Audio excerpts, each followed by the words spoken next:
Gina Paulus here with Home Buddies. Today I'm going to show you how to do a serratus press in the hands and knees position.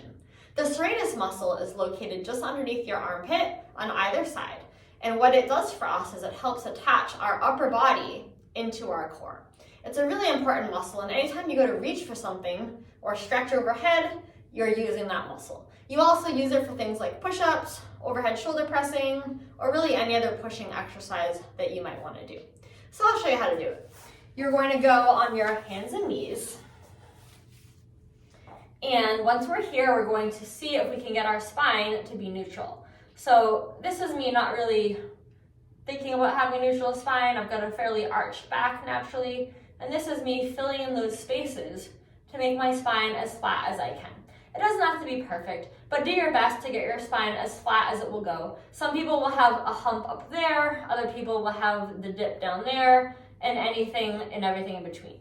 So find your neutral, then elbows, you want to check in and see if your elbows are naturally really bent and it's hard for you to straighten them, you might have to work a bit harder to see if you can straighten them. And if your elbows are hyperextended, you might actually have to soften them a little bit to bring them to neutral. So now that we're set up, we're going to go ahead and apply that ab engagement if we don't already have it, so that our abs remain firm as we are doing the movement.